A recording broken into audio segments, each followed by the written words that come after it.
जरा याद करिए उस दौर को जब लड़कियों को पढ़ने नहीं दिया जाता था, जब लड़कियों का घर से बाहर जाना बेहद मुश्किल हुआ करता था।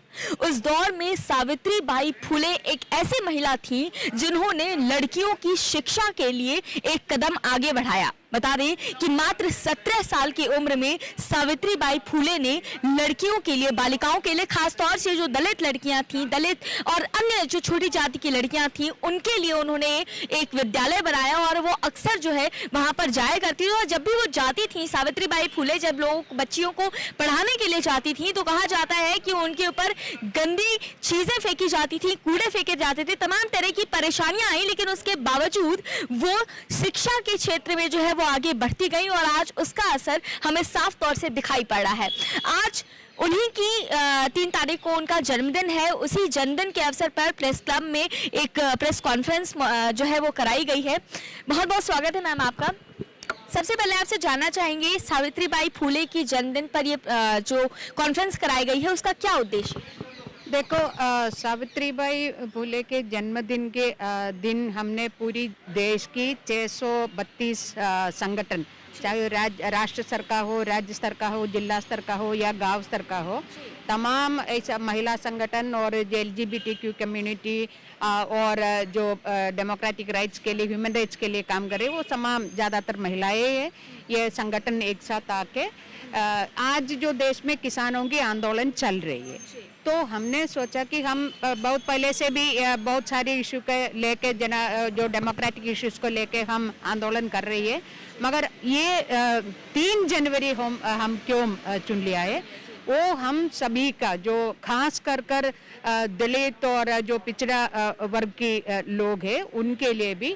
और मैं वो बोलने के वक्त ये भी है कि कोई भी देश का जो विकास की जो मूल्यांकन करना है, नापना है, तो उस देश की महिलाओं का जो बारे में देखना चाहिए, महिला कहाँ है।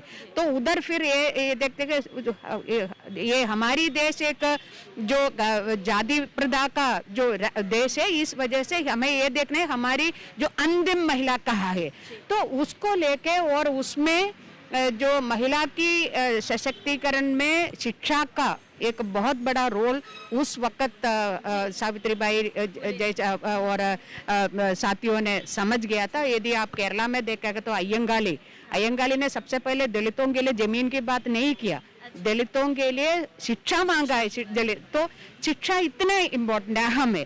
तो सावित्रीबाई ने जो स्कूलें शुरू किया, खास कर लड़कियों के लिए और खास कर दलित लड़कियों के लिए, बच्चों के लिए है, तो एक प्रेरणा स्रोत है। और आज जो भी जो देश में उसी के चलते हुए, जो सावित्रीबाई के चलते हुए और उनको जो रास्ता दिखा एक प्रेरणा हो के बहुत सारी परिवार से, दलित खास कर दलित परिवार से और पिछड़ा परिवारों से लड़कियों को भी आगे बढ़ाया जाए। आज क्या ये सभी चीज़ों के को बहुत बड़ा एक धक्का हो रही है सरकार की तरफ से। नया जो शिक्षा नीति है, वो नया शिक्षा नीति आज तक हमने जितना कोशिश करके, जितना आंदोलन लड़ाई करके जो हम आगे धीरे धीरे आने का जो प्रयास कर रही है, और हम ये आगे आया भी है, मगर जो वो तमाम चीज़ों को आप फिर से हमें ये 100 साल पीछे लेके जाने का उसी प्रकार का जो नया शिक्षा नीति लेके आई है। और आज जो ऑनलाइन जो शिक्षा का जो बात चल रही है, उसमें भी हमारी देश की जो तमाम, आप यदि देखें जो दलित पिछड़े वर्ग के कितनी परिवार के पास या तो स्मार्टफोन है या जो इंटरनेट का फैसिलिटी है या कंप्यूटर है, तो ये तमाम चीज़ के अंदर दलित परिवार की बेटी जो क्या है वो सफ़र कर रही है। तो इसी प्रकार ये जो अभी जो किसान का सशक्त के लिए कानून लेके आया है, बोल रही है सरकार, और उसमें भी आप देखो सबसे ज़्यादा हमारी देश का जो खेत मजदूर है वो दलित कम्युनिटी से है।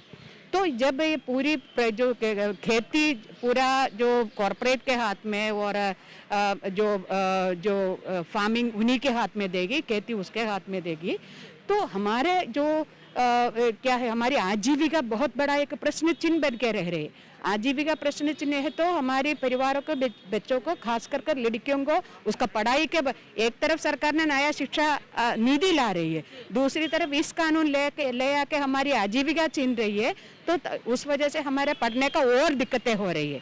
इसलिए हमने सोचा है कि जो देश की महिला दिवस जैसे मना रही है हम, जो 3 जनवरी को, उसको हम इस दिन को हम ये तमाम चीज़ों को लेके पूरी देश में खड़ा होना है करके हमने सोचा। नेहा, यहाँ पर अभी हम लव जिहाद के बारे में भी हमने सुना, आप बात कर रही थी।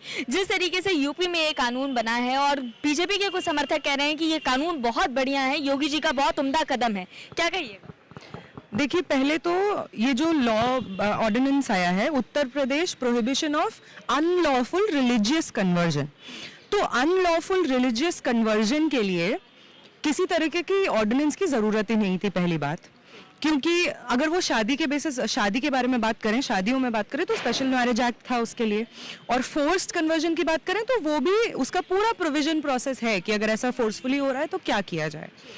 ये ऑर्डिनेंस तो क्यों आया? ये ऑर्डिनेंस इसलिए आया क्योंकि आपको मुस्लिम्स को क्रिमिनलाइज करना है। बहुत सिंपल सी बात है।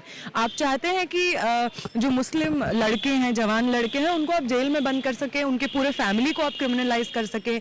आप, जैसा कि आपको पता होगा, 10 साल तक की जेल है, तो आप उनको क्रिमिनलाइज कर सके। और साथ ही, जैसा कि हम हमेशा देखते हैं कि हिंदुत्व फोर्स का ये कहना है कि बेटी बचाओ बेटी पढ़ाओ, तो बेटी हम ही बचाएंगे। कैसे बचाएंगे? उनको घर में बंद करके बचाएंगे, उनको जीन्स नहीं पहनने देंगे, उनको फोन नहीं लेने देंगे, उनको कंट्रोल करके हम उनको बचाएंगे। यहाँ पे भी वही होता है। जो ऑर्डिनेंस है उसमें तो ऐसा कहते हैं, उसमें तो ये कहा गया है कि महिलाएं, क्योंकि वो ज़्यादा समझदार नहीं होती हैं, इसलिए अगर कोई मुस्लिम कोई आदमी अगर उनको फंसाता है और उनका कन्वर्जन करवाता है तो उसको 10 साल की सज़ा होगी। उससे कम की भी हो सकती है, लेकिन अगर महिला होगी तो 10 साल की होगी, क्योंकि महिलाएं तो बेवकूफ़ हैं, नादान हैं, उनको कहाँ कुछ पता है।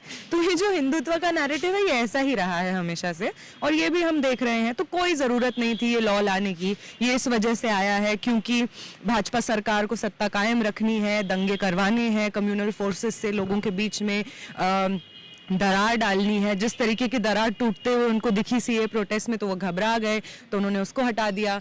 अब जब ये लॉकडाउन हुआ तो उन्होंने देखा कि मजदूरों को, जिनको 100 किलोमीटर, पता नहीं कितने किलोमीटर उनको चला के उनके घर भेजा गया, उसके खिलाफ जो गुस्सा आया, जो अनएम्प्लॉयमेंट जिस तरीके से फैला, और जो मोदी के हमारे पीएम के बर्थडे पे हमने अनएम्प्लॉयमेंट दिवस मनाया, वो सब गुस्से को, उस सब गुस्से को साइड करके, उस सब गुस्से को एक चैनल, गलत चैनल देना, ज़बरदस्ती एक मुस्लिम आइडेंटिटी को बीच में रख के ये कहना कि वो एक क्रिमिनल आइडेंटिटी है, ये कहना कि वो टेररिस्ट हैं, ये कहना कि वो देश को बर्बाद करना चाहते हैं, यही इनका मकसद है। कि जितना भी गुस्सा लोगों के अंदर है, क्योंकि उनको काम नहीं मिल रहा है, क्योंकि उनको पढ़ाई नहीं कर पा रहे हैं, क्योंकि उनके परिवार में जिस तरीके की आर्थिक स्थिति है वो बहुत ख़राब है, इस सब गुस्से को वो गलत जगह चैनलाइज करना चाहते हैं। वो चाहते हैं लोग आपस में ही लड़ते रहें, हम कभी साथ आ ही ना पाए। इसलिए सबका साथ सबका विकास की बात करती है मोदी सरकार। क्या लगता है, आज किसान सड़क पर हैं, युवा जो है वो देश का, वो सरकार से नाराज है। सरकार आज के इस सब के बावजूद सरकार कह रही है कि हम बहुत मजबूत हैं,